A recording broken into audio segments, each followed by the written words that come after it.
I'm right, good. hold on. All right, we're started. Jansen Harris here with the Flying High podcast. I'm here with Sean Fowler. Sean's already shaking his head, guys. We're going to go into it. Cowboys defeated the Falcons 43-6.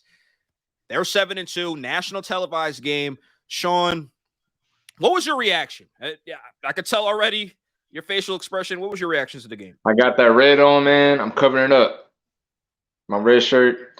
It was embarrassing, man. As a fan, my dad's a diehard Cowboys fan, so anytime that we end up watching the games, it's always a Fowler rivalry. You know what I mean? The last two games have went down to the wire. The Cowboys won the last second game-winning field goals the last two times these teams have played. So for this one, man, I'm excited. I can't wait. We're both watching the game. And I said this for the game plan, Jansen. I said, in order for the Falcons to win, they got to get pressure on Dak Prescott. We know he didn't have the best game last week. Turned the ball over, got sacked a lot by that Broncos defense, which I said it was going to be a tough game, a trap game, because the Broncos defense is underrated to me. So, and ain't Teddy Bridgewater, they just end up exposing the Cowboys, But hey, it was an aberration. But so coming into this game, like the Cowboys are going to be in full force. It's another 1:00 game at home. You know what I mean? They're going to try to take it out on the Falcons. And as a Falcons fan, man, we're really inconsistent. We won, 3 of our last 4 games, I guess. We win games, we lose some. I've always said with the Falcons, they can compete against anyone, but they can lose against anyone. And the Cowboys are just a better team, man. So just real quick, though, man, I said if they can get pressure on Dak Prescott and every possession at least put points on the board, whether it's a field goal or hopefully a touchdown, then they can be in the game. Get turnovers as well. You saw that first drive, Harris dropped the interception. They end up getting a touchdown. We end up scoring a field goal at our first possession. It was cool. But after that time when we didn't go for the field goal with Koo and went for a 4th and 7, momentum change, and now it's a shootout with Dallas, and it wasn't happening. So I'm very disappointed, man. I definitely thought it could at least be competitive. I'm disappointed too because, and this is one of those games, if you're a Falcons supporter or you're a supporter of Matt Ryan and him continuing to be the quarterback and him being able to lead them to the playoffs and him getting more national respect, it's kind of like a boxer. When you're on that big stage and everybody's watching, maybe you did a lot beforehand. And Matt Ryan has had some really good games. New Orleans game was really good. The Giants, Jets, Dolphins, Washington, he had some pretty good games. The people who don't live in Atlanta, or a lot of the haters or whatever people want to call it, or the people thinking, how good are some of these teams? Or New Orleans didn't even have a quarterback. So it was like the defense is getting tired, they're getting worn out, and now almost they come back and win. So how good are they? Here's the Cowboys. Everybody was watching the Cowboys game for the most part. Most people are tuning into the local game. They don't have the ticket. And on most televisions, it was the Cowboys versus the Falcons. And you see the team get blown out. You see Matt Ryan go 9 for 21, 117 yards, 2 interceptions. What the hell are people going to think? People are going to think you're worse than what you are. And even when Matt Ryan was hot the last 2-3 weeks, I think they went 3-4 in the last 4 games. Fantastic numbers, was doing well. Why wasn't there a lot of buzz? The reason is people thought this would happen. And to me, even living in Atlanta, covering the Falcons, doing a lot of stuff with the Falcons, in my brain, I said, look, this is a must-win game for the Cowboys. After what they did last week, a game they should have won, a game many people were like, what the hell happened to Dak? Maybe the worst game of his career, arguably. He comes out and he dominates. Here's the numbers, 24 for 31. 296, 2 touchdowns. And you saw when he ran him over in the end. So get off me. That's what it was. Get off me. He didn't even have to do that. He just said, get off me. That's what it was. So Pollard played well. Elliott, CeeDee Lamb. I don't know what Dean Pease was trying to do with him, but CeeDee Lamb dominated. I was shocked that they didn't win by – I thought they would win by 2 touchdowns because I thought they needed the game. But to get blown out like this – the Falcons, they look like pretenders. It looks like a team that beat up on bad teams, and now they're paying for it. Now they got New England coming up. We'll see how that is. Let's bring in Pratish. Pratish, how are you, man? It was a tough game. Falcons dropped to the Cowboys 43-6. Cowboys are 7-2. Big national TV game for them. The Falcons dropped to 4-5. What was your reaction to the Falcons just getting destroyed like that? Yeah, it was just, I guess it was just tough to watch because since the second 4th down, we went 4th and 7 early in the game, and you could just get that feeling like it just wasn't just working. We moved down the field that first drive, like always. We moved down very easily down the field. Had some Kyle Pitts good catches on that play too, and he played well, but nothing's going on defense, so it just turned into a big debacle. Yeah, and you got the Kyle Pitts jersey on, looking nice, swagged out. I feel you on that. What happened with the momentum? Because the Falcons offense, they look like, okay, we marching. Kyle Pitts open again. Was it, do you think it was Arthur Smith just going away from him? Or was it Dan Quinn and Mike McCarthy saying, look, we're going to take this guy away. We're going to make those adjustments, make the others beat them. Or let's dial up the heat. From your point of view, I'll start with you on this, Pratish. What changed? Was it that fourth down play with the momentum? Were they just, I guess, exposed, like Travis Henry just said? What happened? What was the number one reason you think like this just turned ugly, Pratish? I think that was one big moment as well. The 4th down and 7. It completely majorly switched the momentum to get to Dallas' side, but we did kind of. They got a touchdown, but we kind of stopped them a little bit early too, and we got the ball back. And the run game, first few drives were looking like actually a better run game than we had against the Saints. And then nothing came about. Tip passes, incompletions, no one getting open. So I think it just changed completely the momentum to Dallas when we couldn't get any first down, like good yardage on first down. And then we ended up being 3rd and 7, 3rd and 9. All those. Okay, great breakdown, Pratish. Sean, let's go back to you on this one. Obviously, it was rivalry week in your household watching the game, which is always dope. It's always good to have that Falcons fan, that Cowboys fan, guys going at it and stuff like that. Good, friendly battles. Look, what changed the game for you? Because like Pratish said, and like we were saying, Falcons offense was moving. Cowboys came down, they punched them in the mouth, they did what they had to do. Dak Prescott, they came out hot, they scored. What happened with the Falcons? What do you think changed, Sean? Well, yeah, just like you mentioned, the 4th and 7 was a big play. Like I said earlier in the segment, man, I think just scoring points anytime against these Cowboys team, hey, I thought it was kind of bold to go for it in the 4th and 7. I get it. You stop them, you get the ball back, you get down to the, near their territory, almost getting to their red zone. It was like a 45, 50-yard field goal. So you're creeping their territory. But hey, this is still an elite Cowboys team. It's not necessarily like you're stopping them, like you're getting sacks and getting turnovers. So to me, I was like, hey, at the worst case, just take the points. You're down 1 point. I understand you want to take the lead. It could be that type of game. But if you don't get it and they score a touchdown, man, like I said before, this is it's already a bend but don't break defense. We might make plays here and there. Grady Jarrett get a sack. Hopefully we get an interception. But our defense hasn't been consistent all year. So if you're going against elite offense like the Dallas Cowboys, I'm like, look, since we went for it and we don't get it, we have to get another stop. I was hoping they had a better play call on that, but Matt Ryan scrambling out the pocket. And if he starts scrambling out the pocket, it's pretty much done. So what ended up happening, man, is just we couldn't score. And I give credit towards Dallas defense as well, like their secondary. I was like, okay, it's the first 2 drives, just like Predator said, we were okay. Every time we do a play action pass on Matt Ryan, I'm almost certain that somebody's open. And it looked at Kyle Pitts had a decent, first half of the first quarter, I should say.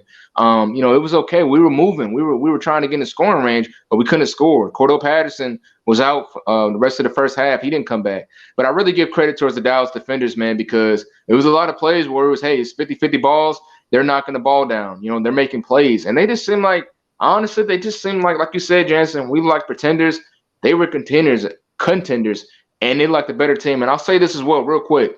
I believe the absence of Calvin Ridley praying for him, you know what I mean? But I believe that was a huge absence as well, because I think that can change the game plan as well. Because if you have Calvin Ridley in that game, he's one of the best route runners as well. He hasn't had necessarily the best season when he was playing for us so far, but at the same time, you still have him. Now you got to have another defender, and he's going to find ways to get open. Now you got Kyle Pitts, now Calvin Ridley. It just changes the game plan. But I give credit to Dan Quinn in that defense, man. I think that's what really, ended up happening towards us. They made adjustments, and they were just physical, and they won the game, and we couldn't stop their offense. Great breakdown, Sean. Mr. Steven Johnson, they call him Unk. look, he says, knowing that they have the quick turnaround, they're playing the New England Patriots, who, look, I hate the Patriots and stuff like that, but the Patriots defense, I'll say that every quarterback they play, it seems like they're able to create turnovers for the most part. So you got to respect that. Get pick sixes, strip the ball. Should they have rested players out there? AJ Terrell looked like got hurt at the end of the game in garbage time. Pritish, we'll start with you. Do you think it was a mistake they didn't pull some of their players earlier? I think maybe they should have, but at early in the third quarter, I think they didn't, because they wanted to see if they could get something at least going, something to like at least get a touchdown or something. But you're right. AJ Terrell did get hurt in garbage time, and maybe we should have just rested some of the starters and took him out earlier, because now AJ Terrell's out. He's our best corner. He was looking like one of the best corners in the league, and was allowing barely any yards when thrown to him. So now if we're going to be without him for the Patriots game, it's going to hurt even more. Sean, AJ Terrell goes down in garbage time. What are your thoughts on the Falcons? You saw they were getting blown out, wasn't competitive. Should they have pulled out their starters earlier? I mean, in hindsight, you could say yeah, but at the same time, it's like, I didn't even know AJ Terrell got hurt, to be honest. I was going after entering the fourth quarter. Mentally, I wasn't paying attention to it, but I hate to admit that. But no, I mean, AJ Terrell, yeah, it's a big loss towards one of our better cornerbacks, and to see a short turnaround of 4 more days, depending what the injury was. I'm not sure how bad I don't know what the injury was, you know what I mean? So hopefully come back and play Thursday. But I mean, in hindsight, you can say that, but at the same time, it's like, I mean, we pull most of our offensive players. Defense usually kind of stays on the field with linebackers, some secondary players. So maybe he said, "Coach, I want to continue to play." You know what I mean? So in hindsight, you could say, yeah, he should have been off the field. But at the same time, I mean, when you get beat like that, especially on the defensive side, you gave up the 40 points. I mean, you just want to make a play. You want to fix something. So I don't really blame him for that, to be honest. Absolutely. And look, concussion, that can't be good. AJ Terrell has a history of concussion, so we'll see. Yeah. It's a quick turnaround. I don't think he'll play against New England. You got a quarterback in Mac Jones who he just threw 3 touchdown passes, and some people predicted it, saying, hey, playing with the Patriots, that system, he's the type of quarterback who could have early success, unlike the other quarterbacks. And it got ugly in Indiana. Don't even make me bring that up. Trevor Lawrence at one point, who I'm pretty high on, was 3 for 14.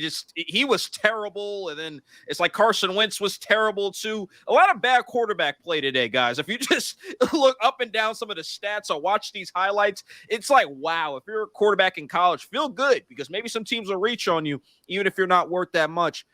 Let's continue to break this down. Was this more the Cowboys might be a Super Bowl contender with the better teams in the league?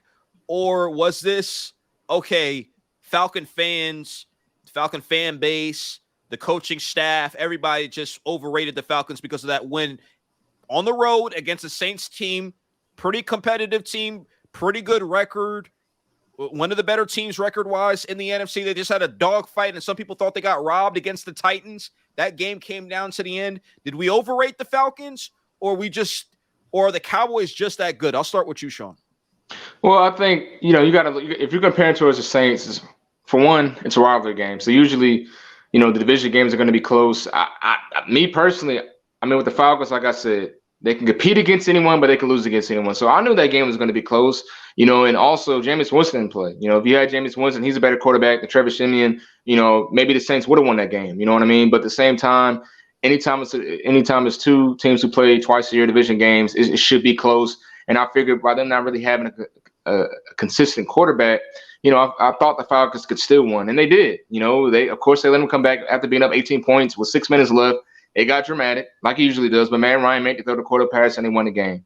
So coming to the Cowboys game, I mean, honestly, I feel like, especially without our best offensive weapon in Calvin Ridley, I still believe it went like I feared, man.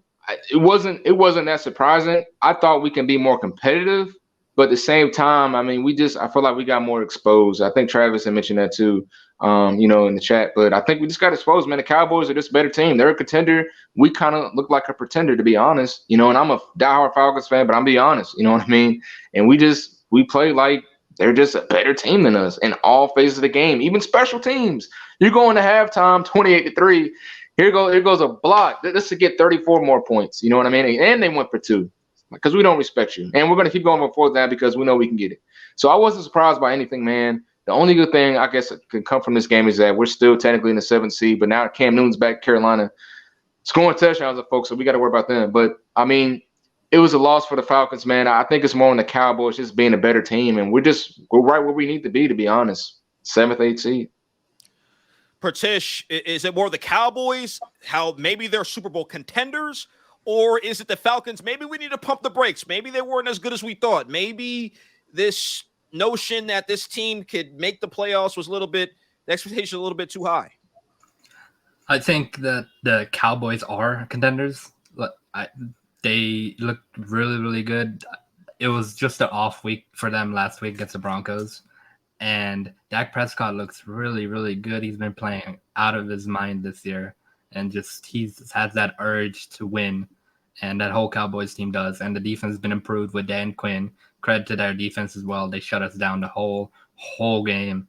And I think it's a little bit also that we just aren't a very good football team either. Because Sean was right. Calvin really being out does hurt a lot because he was our true number one wide receiver, and he was getting open a little bit. He may have not had the best season, but he was getting open on these corner routes. He's getting open on the out routes. Just provides a whole level of offense for the team.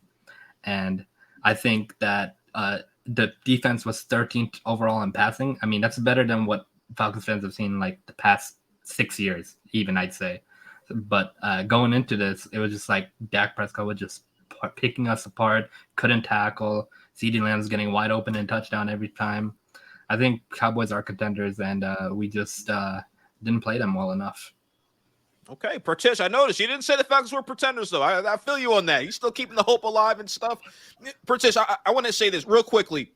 Even through that big loss, your first thought right now, do you feel like the Falcons, they'll learn from it and maybe the New England game will be more competitive, or do you think it could potentially get ugly in New England and they'll just carry on to that? I think if we look at the whole season in general, like this team, they're not the best, but they've kept most games competitive. Like that Eagles game, I know. Look at the score at the end of the game; it was 30-7 or something like that.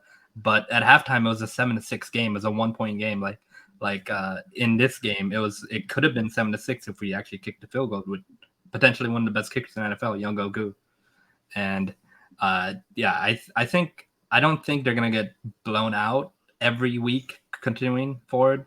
I think it's going to be a little closer in New England just because I think we just got something got thrown off this week, or they didn't expect what they expected, or something happened. But I usually am pretty confident, pretty uplifting. I don't know. No, I feel you. I'm just asking. I will say this. One person I'm disappointed in is Arthur Smith. I thought right there they should have kicked the field goal. I thought it was a little bit long. I understood the thinking, like, okay, he didn't have that much respect for that secondary. He saw Diggs getting burnt. He saw Kyle Pitts run a little. I get it. Patterson catching some balls. He believed in his quarterback, believed in Matt Ryan. But I think the second they didn't get it, it's like everything changed. It's like the defense, like, oh snap. We thought maybe the Falcons would get something out of it. And sometimes, and maybe it's false to think this, I think sometimes your best offense could be your best defense. Now in the NFL, and I've seen it, man. I've watched the Jets for years. I actually seen it today. Jets just got blown out. No surprise there, right? First half of the game, defense getting sacks. They're getting upfield. Surprisingly, I'm telling you, tune into a Jets game, you'll see the defensive line. That's the best part of the team. That's the only good football you're going to see. Defensive line play, right? Second half, it doesn't happen because the offense is so bad. Throw a pick. Oh, here we go. Threw a pick. Now we're on 0-25. Stat sheet might look bad. They go in there, score. But your offense sometimes is your best defense. That confidence of getting, all right, we got 3 on the board. We're okay. We got to stop here. Offense, go get 3 more or 7. So I think, yes, easily we could sit here and say, oh, well, if it went the other way around, we wouldn't be saying this. But I think that was a big momentum shift. I just felt like the offense kind of set the defense back. Not saying the defense did anything great today. They didn't. I'm just saying we all know the Falcons. the Falcons, a lot of times their best defense, the best offense. They'll feed off of when the Falcons defense was at its best. And this season, they've been shaky, just like the offense has been shaky. Technically, they're ranked higher. Their offense is higher than the defense is. What's up, Miller? What's up, man? It's been a long time. But my whole thing is this. The Falcons offense, they got shut down. And I think that Arthur Smith call was terrible. Should kick the field goal. I think maybe it would have been a closer game. That exact moment to me is when the game changed. But back to another point I like to make is quarterback play. I don't even believe Dak Prescott got the best protection today. There was times he stood in that pocket, took big hits, no blocks, and was able to release that ball. And in the end zone, guys were catching the ball and things like that. I saw with Matt Ryan today, he made some big plays when that pocket was clean. Once that pocket started collapsing, it was over, which happens to a lot of quarterbacks, which is a testament to how Dak Prescott continues to grow. When I see quarterbacks make plays under duress, those are big money quarterbacks. I'm not saying Matt Ryan can't play. Matt Ryan's had some big games. New Orleans, big game. What he was able to do in Miami against the Jets. So he played some good football. But today, once he kind of got behind the 8 ball, they were playing catch up. A little bit pressure came to him. A little hesitant, making some mistakes like some quarterbacks do. It wasn't pretty. I think Dak Prescott, he was like, yeah, I'm that guy today. I'm an elite quarterback. Stop questioning my $40 million. And now Falcon fans and the rest of the nation, unfortunately, and I'm upset for Falcon fans too, because you got the worst Matt Ryan performance and the worst timing. You got it where literally the whole country's seen. So he could ball out maybe against, New England. That's another national TV game, Thursday Night Football. A lot of people watch that too. So hopefully he can rebound against that. But you guys get the point. National TV game, big game. A lot of people didn't see the Jets game or the Miami game, Washington game. So they didn't see, some people caught the New Orleans game a little bit, but they're saying what? Oh, well, the backup quarterbacks, this, that, and the third. So I don't know. I will say this. Let me wrap it up. The Falcons are pretenders right now. There's nothing, but it's the NFC. The NFC is going to be tough. A lot of teams in the NFC are pretenders and are going to get exposed. But it was a beating. It was a beatdown. If you're a Cowboys fan, you're feeling high and mighty, saying, hey, maybe Mike McCarthy figured some things out. Maybe Kellen Moore figured some things out. Maybe Dak Prescott's that guy, and we can go to a Super Bowl. Cowboy fans feel like they go to a Super Bowl. Every Cowboy fan I'm talking to or I've spoken to, whether I know them or not, they say, we're going to the Super Bowl. We're going deep playoff run. The Cowboys want to beat the good teams. Matter of fact, you speak to a Cowboys fan right now, they're not even just saying, oh, well, yeah, we beat the Falcons. Yeah, that's cool. But bring on Green Bay, bring on the Cardinals, bring those teams on. Bring on the Bucks again. That's who they want to play. But if I'm the Falcons, I guess they feel bad right now. But on the bright side of things, AJ Terrell, today I thought he played well. He gave up a couple passes, but nothing big. He continues to play well. And he's the only guy who really played well. Grady Jarrett, he made some plays in the first half. They were talking about, I seen him flying all over the ball. Some of the screens he was able to stop. I thought Grady played well. Deion Jones didn't play well at all. Fowler, I like Fowler Jr. I want him to play well. It never happens. But look, New England, it's going to be a bounce back game for the Falcons. I think it's going to be close. Let's preview this New England game Thursday night. Pratish, I'll start with you. How do you see that game playing out? Remember, Falcons are at home, haven't won a home game. They're hungry for a home win. I think it'll be a close game. What do you think? I agree with you. I think it's going to be close as well. That defense is a little worrisome, though, because that defense is really, really good. That Bill Belichick defense is really good. They're getting a lot of turnovers. Every time I watch them play this year, they just look like a top-tier defense. They're doing everything right. But also, I think it might be a bounce-back game for us, too. I think it's a national TV game again. I think it's going to prove that if we can actually win games or not this year, and if the defense can actually hold up. I know Mac Jones is playing really well. He's looking like the best rookie quarterback out of the draft right now. So if the Falcons can actually limit him to what he's doing, and he's not going to throw like 5 touchdowns or anything like that, but he's like Tom Brady. He's going to pick apart the defense. Absolutely. Sean, how do you see this playing out, previewing the Falcons versus the Patriots? Do you think it'll hang over that beatdown, or you think the Falcons, just kind of like the Cowboys, big Well, bounce back time? I don't think the game will be as lopsided. You know, I think it should be closer, being at home as well. But to be honest, if I had to pick, I'll give the edge to New England. You know, we never beat Bill Belichick or Tom Brady. I believe in franchise history. I don't believe we ever beat those two. So, you know, the Patriots have really good defense, man, and I just think they're just better coached. You know, even without Brady and even you know, playing as well with the rookie quarterback this year, Mac Jones, who was decent, but when you have a well organization like that, I mean, they just find ways to win. You know, and I just think it's gonna be tough, you know, for us. But at the same time, I mean, for the Falcons is, you know, I guess the only good thing is, hey, it's not a superstar quarterback. You know, Mac Jones isn't Dak Prescott. He's not bad. He's good. But at the same time, let's force turnovers. Let's get to him. You know what I mean? They don't have to necessarily have the best offensive playmakers, but they do their job. You know what I mean? And I think this game is going to be more about coaching rather than just talent. Because even without Ridley, I mean, we got Kyle Pitts, Cordell Patterson. We still got him. Matt Ryan he's a better quarterback than Mac Jones, I believe. So we got the talent. It's just about, I believe, executing. You know, so I think this game is going to be really on coaching. Okay, that's where I go by. Okay, cool. Look, I think it's going to be a close game. It's going to be a heck of a game. And guys, we're going to talk about that later in the week. We're going to have coverage on that. Pertish is going to be here. He's been doing a heck of a job. He predicted the Falcons were going to win today. It would be a close game. We all thought it would be a close game, right? Everybody thought it would be a close game coming down to the end, but he does a great job. He's going to be breaking that game down. Sean's also going to be breaking it down, and I'm going to be breaking it down too. Fellas, thanks for joining me. We are the Flying High podcast on the Just Good Network. We're presented by Your Future Media and the Level 1 Game Room.